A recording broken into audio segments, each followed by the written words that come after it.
श्री शिवाय नमस्तुभ्यम। हर हर महादेव। दोस्तों, आप सभी लोग जानते हैं कि 6 मार्च 2026 यानी शुक्रवार को पड़ रही है विनायक चतुर्थी। और माता बहनों, यह वह विनायक चतुर्थी तिथि है जो चैत्र मास में पड़ने वाली सबसे बड़ी तिथि है, क्योंकि यह चैत्र मास में पड़ने वाली है और इसका बहुत ही बड़ा और विशेष महत्व होता है।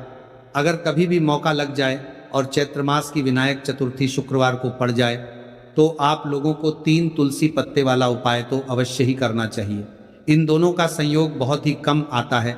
इसी के साथ इस दिन आपको 3 तुलसी पत्ते वाला उपाय तो आपको अवश्य ही करना चाहिए, क्योंकि ऐसा दिन पूरे साल में सिर्फ एक ही बार आता है। और माता बहनों, आप सभी लोग जानते हो कि शुक्रवार का अगर सबसे बड़ा कोई उपाय है तो वह 3 तुलसी पत्ते वाला उपाय। तो इस दिन को 3 तुलसी पत्ते वाला उपाय, तो इस चैत्र मास की विनायक चतुर्थी के दिन आप लोगों को इस 3 तुलसी पत्ते वाला उपाय को जरूर करना चाहिए। बहुत सारे लोग होंगे जिन लोगों ने इस उपाय को न किया हो, मतलब पूरा साल निकल गया, उन्होंने किसी भी दिन इस 3 तुलसी पत्ते वाला उपाय को न किया हो। लेकिन माता बहनों, आपके पास एक आखिरी मौका बचा हुआ है, जो कि 6 मार्च 2026 चैत्र मास की शुक्रवार के दिन है। तो इस दिन आप लोगों को इस वाले उपाय को जरूर कर लेना है। तो आपको इसको करने का वो फल मिलेगा जिसकी आपने कभी कल्पना भी नहीं करी होगी।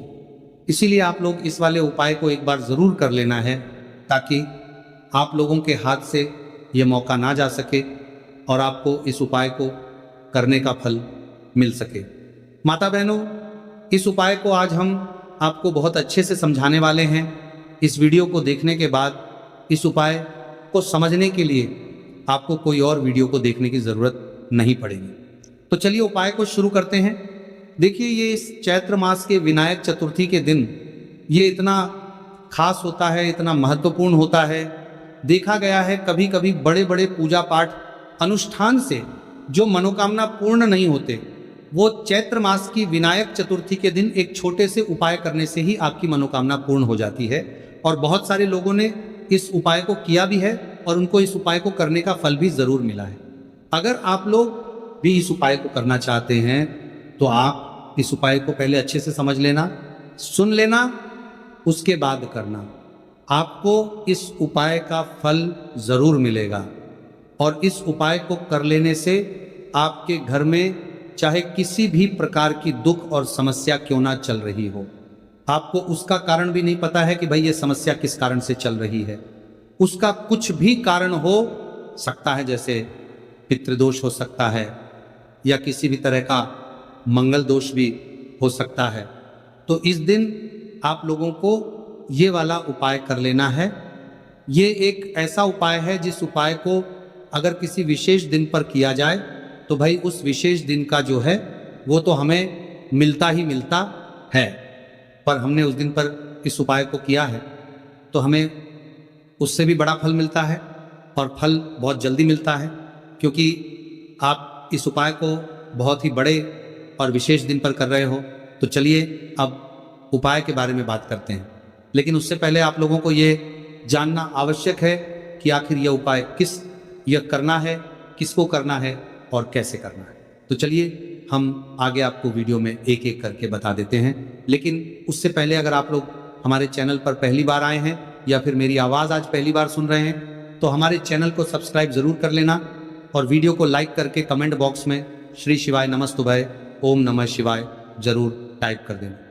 तो माता बहनों, इस 3 तुलसी पत्ते वाला उपाय को हमें इस चैत्र मास की विनायक चतुर्थी के दिन कैसे करना है, किसको करना है, किस समय करना है और कहाँ पर करना है, ये सारे सवालों के जवाब आपको इस वीडियो में मिल जाएंगे।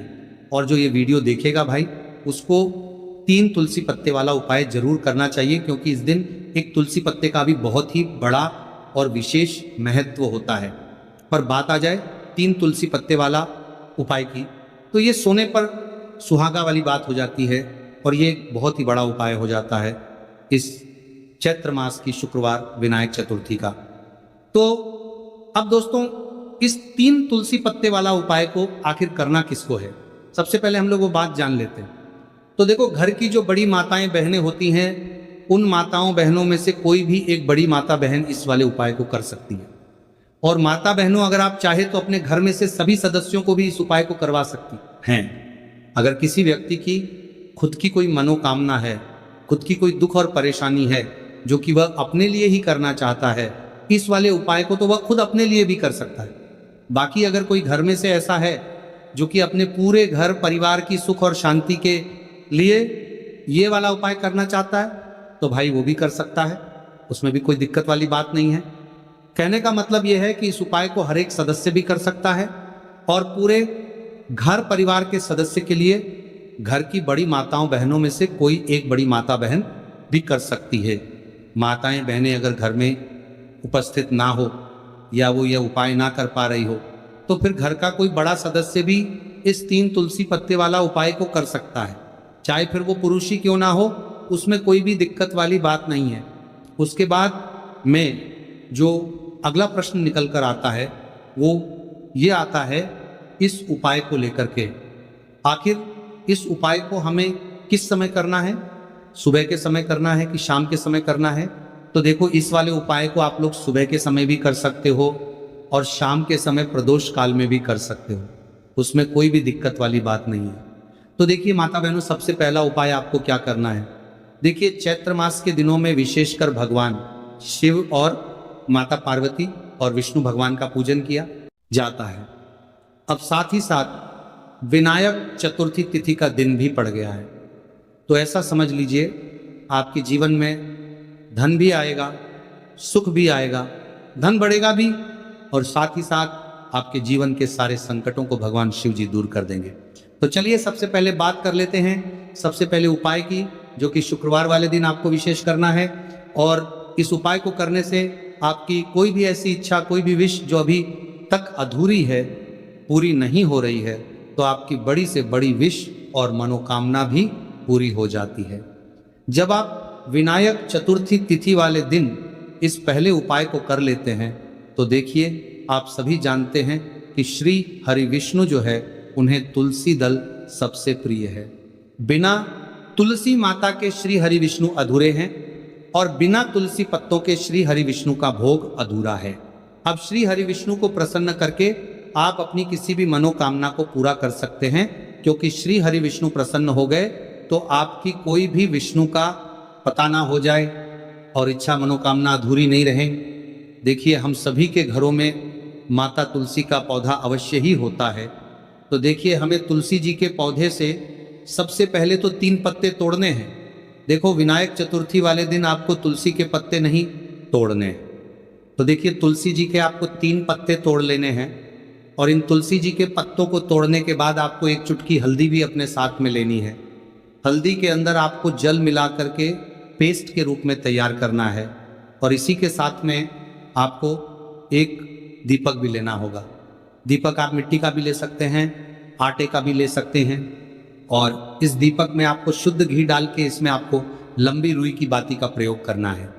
देखिए माता बहनों, आपके पास है 3 तुलसी जी के पत्ते हैं, तो पहला जो तुलसी जी का पत्ता है उस पर आपको सबसे पहले तो जो आपने हल्दी ली है उसकी एक बिंदी लगानी है।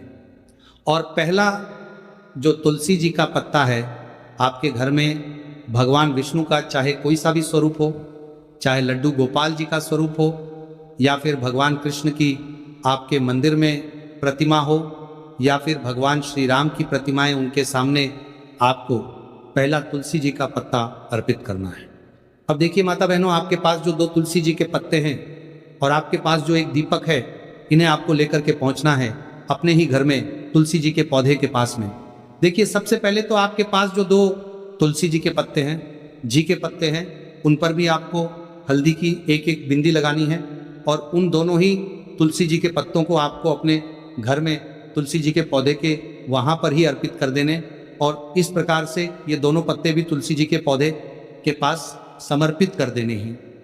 और इस प्रकार से करने के बाद अंत में जो आपके पास एक लंबी बाती का दीपक है, इसे आपको तुलसी जी के पौधे के पास में ही प्रज्वलित कर देना है। जो भी व्यक्ति अपने ही घर पर इस प्रकार से तुलसी जी के 3 पत्तों का यह उपाय कर लेता है, तो उसका परिवार हमेशा खुश रहता है, उसके परिवार में कभी भी कोई भी संकट उत्पन्न नहीं होता है। और यदि आपके घर में जो भी ग्रह क्लेश है वह भी समाप्त होते हैं। तो इस प्रकार से यह सुंदर सा उपाय करना है।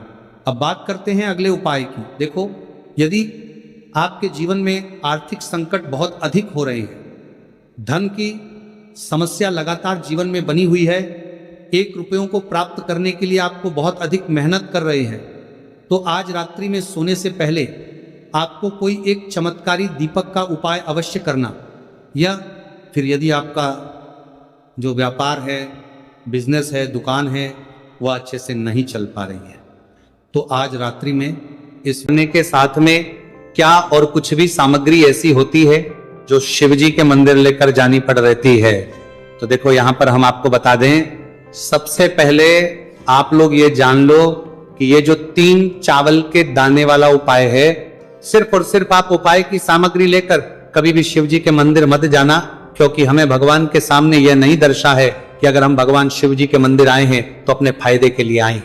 तो इसलिए जो भी पूजन सामग्री है, उपाय सामग्री है 11 चावल के दाने, इसके साथ में आपको पूजन सामग्री भी जरूर लेकर जाना है। देखो, अगर सुबह के समय उपाय कर रहे हो तो सीधी सी बात है, 1 लोटा जल तो आप लेकर जाओगे ही जाओगे। वही 1 लोटा जल अगर मिट्टी का जल हो तो बहुत अच्छा रहेगा। मिट्टी का जल कैसे बना आता है, इसके लिए हमने पहले से बहुत सारी वीडियोस बना दी है आपके पास। इस दिन एक आखिरी मौका रहेगा आपका मिट्टी का जल शिव जी पर चढ़ने का और उपाय को करने का, बहुत बड़ा आपको इस दिन फल मिलेगा। तो इसीलिए इस दिन हो सके तो भाई मिट्टी का जल चढ़ाना, तो अपने साथ में कम से कम 1 लोटा जल तो आपको लेकर जाना ही जाना है। अगर मिट्टी का जल नहीं है तो घर का जल भी आप इस्तेमाल कर सकते हो। इसके अलावा जो भी पूजन सामग्री है, देखो 11 के दाने ये अलग आपके रहेंगे और जो आपकी पूजन सामग्री रहेगी वो अलग रहेगी। पूजन सामग्री में आप जो भी चीज लेकर जाना चाहे वो लेकर जा सकते हैं, बेलपत्र भी लेकर जा सकते हैं, उसमें कोई भी दिक्कत वाली बात नहीं है।